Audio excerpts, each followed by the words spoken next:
Love it, love it, love it. We are live. Harold, I think you're on mute, so we'll hang out and wait for some folks to hop in.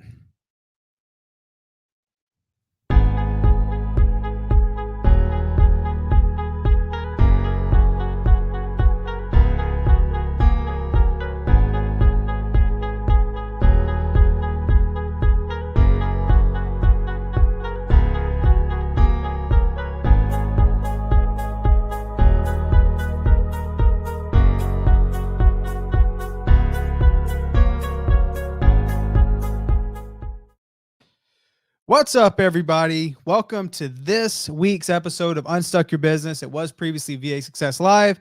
We're talking all about real estate. We're talking how to outsource, find leverage in your business, and how to get started doing those things. So today, I'm super excited. This is part 2 of our segment here, and I'm really excited to start digging deeper. I'm actually joined by my man Harold here. Harold has been with our company for a while. He actually started taking on some new tasks, some stuff that we have never delegated before, as of probably like a month ago. And he started out as a cold caller, but he's been doing some really cool stuff for us. So I can't wait to share what he does for our company and how we've been able to accomplish that through delegating these tasks. So Harold, say what's up.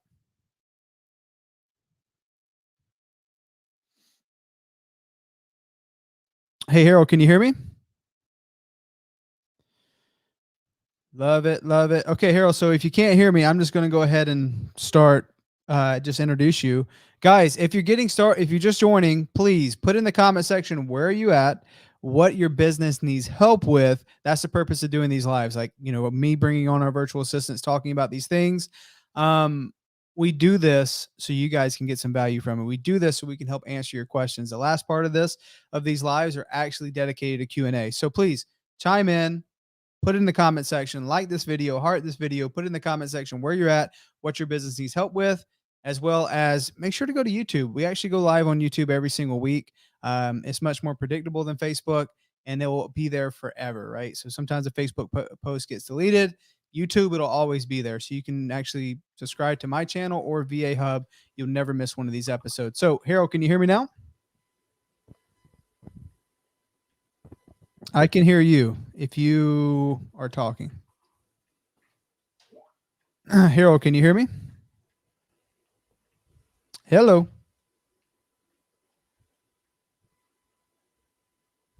Harold, can you hear me now? If you guys in the audience can hear me, please put in the comment section that you can. Just want to make sure my audio is good. Looks like it's reading on my screen. Just want to make sure you guys can hear me. So Harold is actually one of our virtual assistants that got started with our company. I would probably say, gosh, was it last June, I believe? Perfect. All right. So you guys can hear me, just not Harold. Harold, just fix your microphone, bro. He got started with us last May or June, and he was just started as a cold caller, right? He was cold calling leads, bringing in opportunities for the company, just like most VAs. As you guys get started, we talked about last week when it comes to outsourcing, there's really 3 things you need to do to effectively do that, right? So hopefully you guys chimed in and saw the live from last week. Those 3 things are defining, right? Number 1, define. So figure out what it is that you need to outsource to make yourself more efficient. You got to define it. Number 2, you got to demonstrate yourself doing it, right? So if you want someone to do it to the level that you need it to get done, you have to demonstrate, right? Just like any other coaching, any other training, whatever, someone has to demonstrate doing of the thing, right? So that's number 2. And number 3 we talked about was documenting. So documenting your results, documenting documenting how to actually accomplish that thing. So let's just say you did that, right? Let's just say you went through those 3 Ds. You've defined the thing from last week that you want to delegate. I'm sure you guys have a list of things, just so many things that you can delegate. Start with 1 or 2, right? So you defined it, you've demonstrated it. Now you've given that to a VA or you've given that to someone, right? The documentation phase is like the most important because this is where your leadership comes into play, right? Defining and demonstrating, not too much in your leadership. It's just giving a thing to someone. But if you want the best results and you want your person to grow into the role and become a leader themselves, it comes down to you being a good leader, right? So what I talk about, I technically have 3 C's to people development. So you can't just give something to someone and just hope for the best, right? You can't just give something to someone and say, "Oh my gosh, well, I really hope this thing works out." So what we do and what we talk about is delegating these things in a way that, yes, it gives the task to someone, but we empower someone in that role. We talked about leadership. Leadership is getting someone to do something you want them to do because they want to do it, right? And giving them the freedom to go out and make mistakes while doing it. So, fast forwarding into back into the 3 C's of people development. Number one is culture. So, I want you guys to take notes of this because it's very, very, very important. Not a lot of people talk about this. A lot of folks, when it comes to virtual assistants, they feel like it's a set it and forget it, right? I'm just going to get a VA, I'm going to give them this thing, and it's going to get done. Well, the reality is it's not going to get done, and it's not going to get done very well if you don't establish the rules to your game up front. Establish like this is how we're going to do this thing. This is the rules of our culture game, right? And making sure you have the right people. Guys, it's actually funny because this morning we do our huddles, right? It's part of our culture. We do a huddle every single morning, and in that huddle, we were just kind of recounting on this last year and some of the VAs that we've had that have come and gone. It's no longer with our company, RIP. But why those people didn't work out, right? Why they weren't the right fit. And a year ago, we weren't talking about culture, right? A year ago, we weren't like communicating these things clearly with our VAs or even anyone in our organization, which led to number one, a lot of frustration for me as the business owner, led to a lot of frustration of like, oh my gosh, like they said they were going to do one thing, but they do another, right? And then people would just stay for a long period of time where, I didn't make that decision. There was no line in the sand. So we had VAs at that point in time that were, coming in and they were sleeping on the job, stopping, going, and just like all sorts of stuff.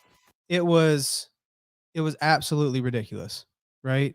And we never communicated like, oh my gosh, this is something that we won't tolerate. Like obviously, like you would think, right, that it would not be tolerated, but like it wasn't communicated. So it was funny because now we can look back and like we talk about these culture things and we talk about these things with our team, and you know it's like that would never fly now, and everyone knows that within the team because we talk about it. So number one is culture. You have to inspect what you expect. And what I learned over the time is to not have any expectations, rather have agreements, right? Harold, what is our normal agreements, man? I can't hear you again. I don't know what's going on with your mic. Yeah, the There you agreements, go. There you go. um, yeah, participate and always play full out. Yeah, so that goes in every meeting, guys. Every meeting, participate, playful out, participate, playful out, participate, ask questions, come in, get the most out of every single meeting. You're only going to get out what you put in. So that is something that we talk about every single day. So Harold knows the agreements, but more than that, Harold, what's the rules of culture, man? Number one, always do the best you can. Number two, think we, not me. Yes. And number three is always do always do the right thing. Yes, exactly. So you see, the agreements go both ways, right? Expectation is this is what I expect of you, right? I'm up here, you're down here. This is what I expect. But an agreement is we both have to play by the same rules, right? So when it comes to leading people and you've delegated these things, you defined it, you've demonstrated, now you're giving it to someone, you're going to document the results. Well, number one, like I can't give expectations. I have to have this agreement. So when we have a VA that comes with us and comes into our company, the agreement is I'm going to do the best I can, right? By putting you in the position to win. I'm going to get you on the dialer. I'm going to make sure you have new data. I'm I'm going to make sure we have good phone numbers. I'm going to make sure the available time's not too high, that you're actually talking to people. I'm going to make sure the coaching is in place so you get developed and you get your questions answered. I'm going to make sure that I never miss a huddle. I'm going to make sure that we have our call calibrations. I'm going to do my best, right? That's my agreement to you. I'm going to do the best I can, right? And I'm going to keep those agreements by doing the right thing. And then also, we're going to create an environment for the collaboration, right? We're going to think we, not me. We're going to have people around you that is there to support you as well. That's my agreement to you, right? Your agreement to me is over the next 2 weeks that you're going to do the best you can, right? You're going to ask questions. You're going to think, what else can I do? Right? You're going to ask for coaching. What can I do better? You're going to contribute to other folks around you. You're going to help. And if there's someone who's struggling, you're going to have a hand out and you're going to pull them up, right? And then you're going to do the right thing. You're going to keep your agreements. Okay? So very, very, very important, guys, that you do this. It's very important that you have that communication up front. When you delegate a task to someone, understanding that those folks are going to have to grow into that role. No one's going to be as good as you, right? No one is going to do the job the way you do it. But the thing is, if you are the bottleneck, if you are the final line of defense, your business is not going to grow. You got to be able to give a task to someone who can get it done. Maybe they're 6 out of 10, maybe they're 7 out of 10, but then your job as a leader is to develop them to eventually become a 10 out of 10 so they can take complete ownership of that thing. A lot of times people ask, Matt, how do I get someone to do acquisitions? How do I train a VA to do acquisitions? It takes time. It takes all those things. I've defined it. I've demonstrated it. But the thing is, it's constant. I constantly have to communicate with them how to do these things at a high level, right? But the base foundation level, guys, is culture, right? If we communicate and we talk about culture all the time, and we understand that the people within the business are, we're all playing by the same rules. I'm not on an ivory tower, right? I think sometimes as a leader, we got to take ourselves less serious. We got to understand that we're no better than anyone else. We have to play by the same rules. The folks in your organization don't work for you. You work for them, right? You have to put them in a position to win. So that's number one when it comes to people development. Number one, you got to talk about culture. Number two, we've already talked about this many times while going over this, is communication. Communication is crucial, right? We've talked about culture, but if someone is not doing the best they can, or someone is, doing something outside of their job scope, and we caught them maybe sleeping on the job or whatever, maybe we need to go back and have a re-agreement, or maybe we need to bring it up that, hey, I know one of our things is I'm going to make sure I put you guys in the right position, and likewise, you guys got to keep me accountable. I'm going to keep you accountable. That's how it works, right? So if someone is not being an A-team player, that they're not acting with a sense of urgency, they're not making shit happen, maybe we need to have a re-agreement, or maybe we should part ways. Maybe we're not the right fit for each other working together, right? And normally that's a really easy conversation, guys. Your relationships with VAs won't go so long with you just accepting mediocrity, right? Not just from them, but for yourself too, right? I think that's a part of doing the best we can. It says we only accept outstanding and extraordinary. So you have that communication up front. You've communicated culture. You've talked about it. And the task at hand that you want to get done, you're clearly communicating it all the time. That where if someone is not the right fit, or if they do things that is against your company culture, of course, this is our company culture, whatever yours might be, you're talking about it. You had that upfront agreement with them, just like you have a seller, right? Hey, Mr. Seller, I'm calling to buy your property, blah, blah, blah, blah, blah. You've had that upfront agreement with your VA who's going to be doing the job. So it's a super simple conversation if they're not the right fit, right? If it's not going to work out, they typically resign without me even having to talk to them, because they know, like, hey, this is probably coming because I'm not doing the best I can. You agree with that, Harold? Yeah, a lot of people have um, came and go within Yes. the last 9 months that I've been here. Mm-hmm. Yeah, and I agree. They are definitely just not a good fit for the company. Yes, 100%. So, but that's how it is. Like, I didn't have to have that conversation. Like, hey, this isn't working out. They know that it's coming. It's like, okay, we at least talk about it and we communicate. So no one's caught off guard, right? And they understand that, okay, maybe this company isn't the right fit for your skills. How can we help you move on to something else, right? Another one thing that we do is we have like an internal job board. So when, someone within our company that we know they're probably going to be moving on, we try to at least set them up for another job, because I don't want anyone to go without work. I don't want anyone to go without income. So if they're already going to move to a different organization, we at least try to help them try to find that thing before we release them. So typically it's like a 1 or 2 week process. So communication, that is number 2. And number 3 is coaching, right? Obviously someone has to be coachable, but coaching is very, very, very crucial. So you've talked about culture, doing the best you can. Well, that's only going to go so far. The best they can is the best they can. 6 out of 10 skill level, 6 out of 10 skill level, 7 out of 10, whatever, right? Then it comes to you. It's like, as a leader, I'm talking about culture. I'm leading by example. I'm leading from the front. I'm keeping my agreements. I'm doing the best that I can, yada, yada. I'm communicating these things. I'm very open. I'm straightforward. But then when it comes to the best part of leadership is coaching, right? To take that 6 out of 10, to take that 7 out of 10 and give them not only the resources, but to reinforce it with coaching is super duper crucial. Harold, what do we have within our organization that we talk about coaching? What is that thing? Um, like we do one-on-one coachings with Mm-hmm. the CSM. And as for me, since I do have I work for both JV and disposition department, so I work Yep. with Nick and Caroline. Yep. They are doing one-on-one coachings with me Yep.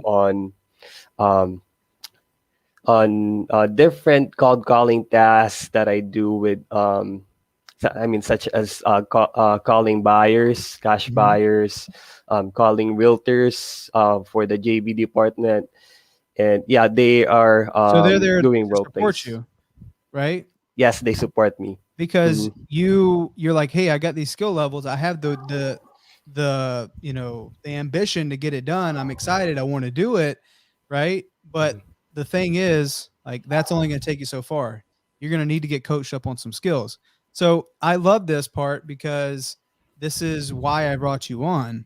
We recently just basically took this thing that we've been doing in house, and we're like, we need to give this to a super duper skilled VA who can like really crush this task and make it their own. So Harold, what do you like? What is that thing that you do now that we delegated to you?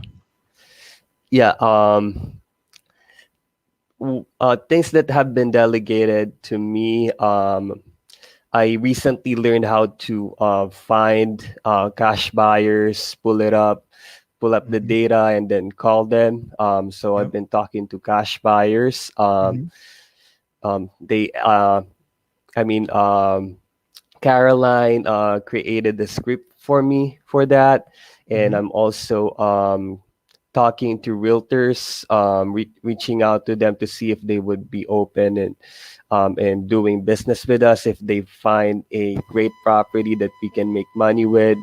Mhm. They also created a script for me, and they're doing role plays. They're coaching me.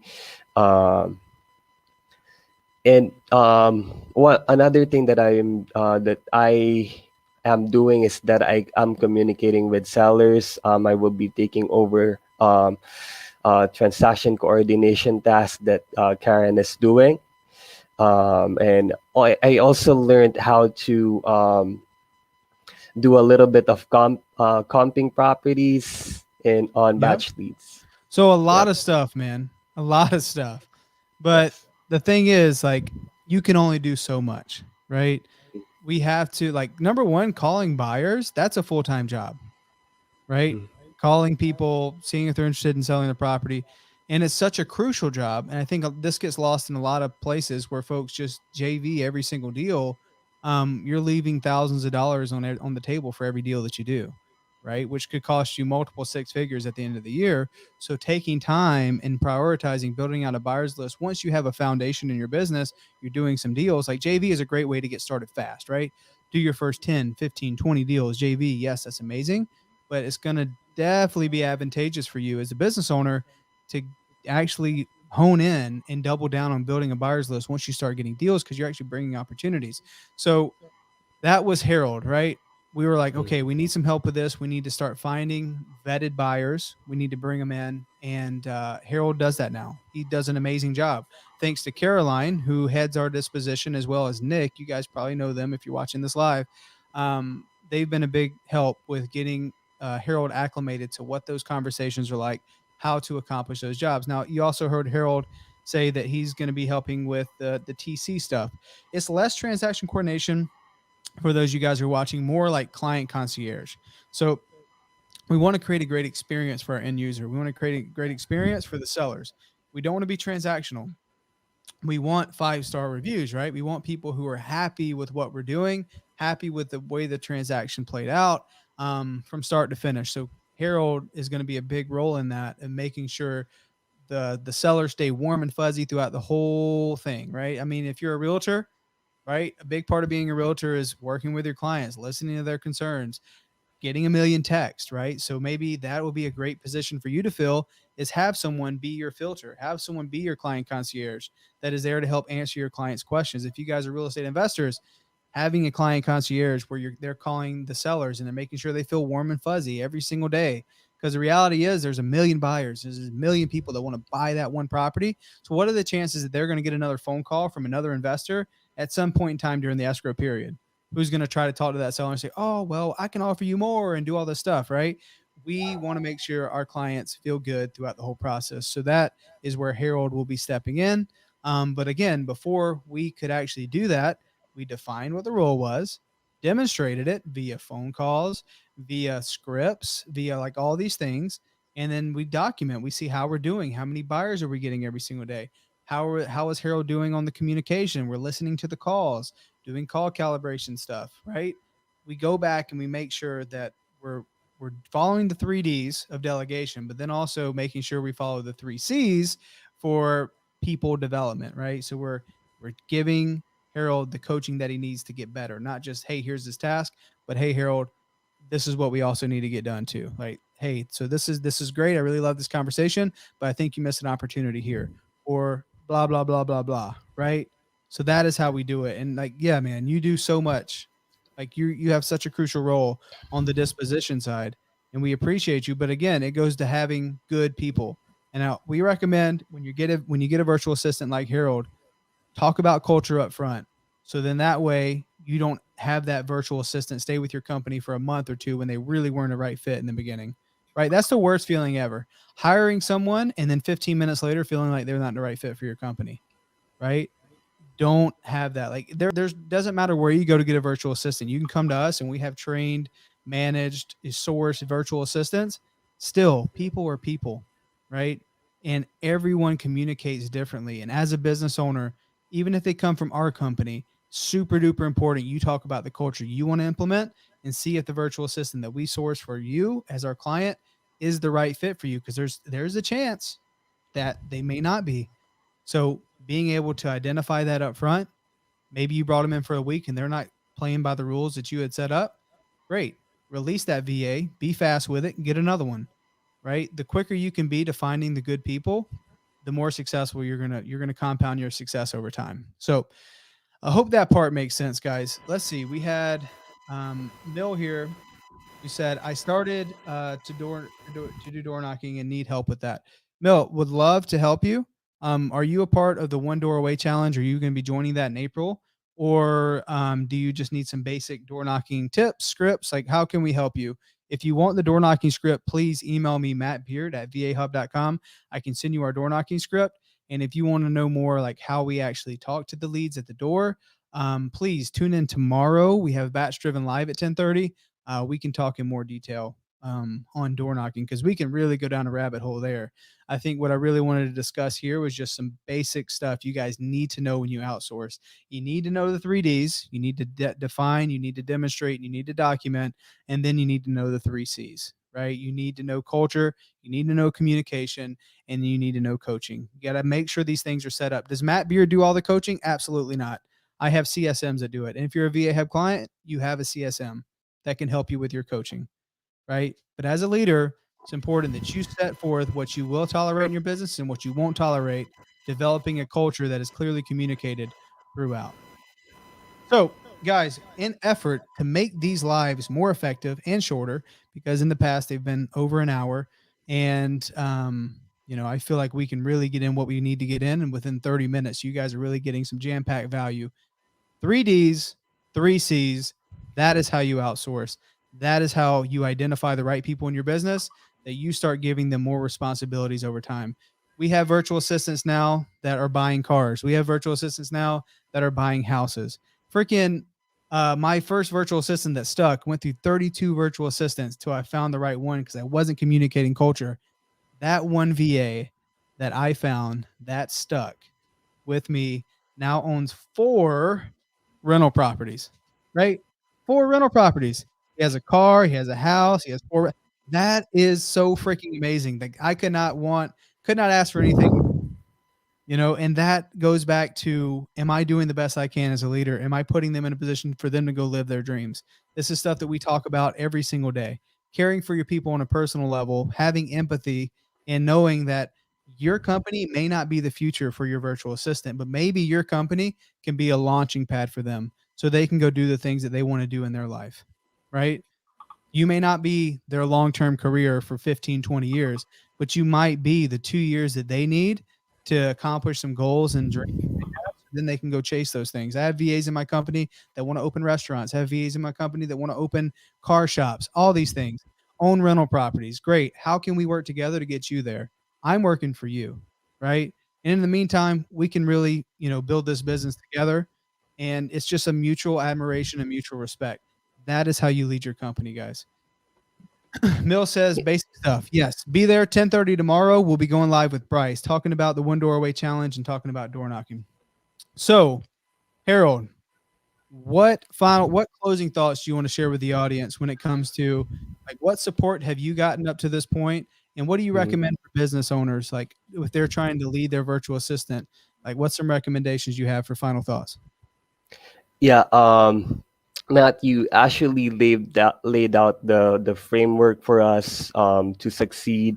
Uh, our foundation has made it easier for us to do this new task that is being delegated to me, Mhm. uh, and you you really care about us. So I mean, the a big part that I can say about the 3Ds and the 3Cs is that as our leader, you have been our model, and on that. So every time that we're doing something, we are actually copying it from you, the leaders, and all of that. So it's easier for us as VAs to just copy what you're doing and succeed.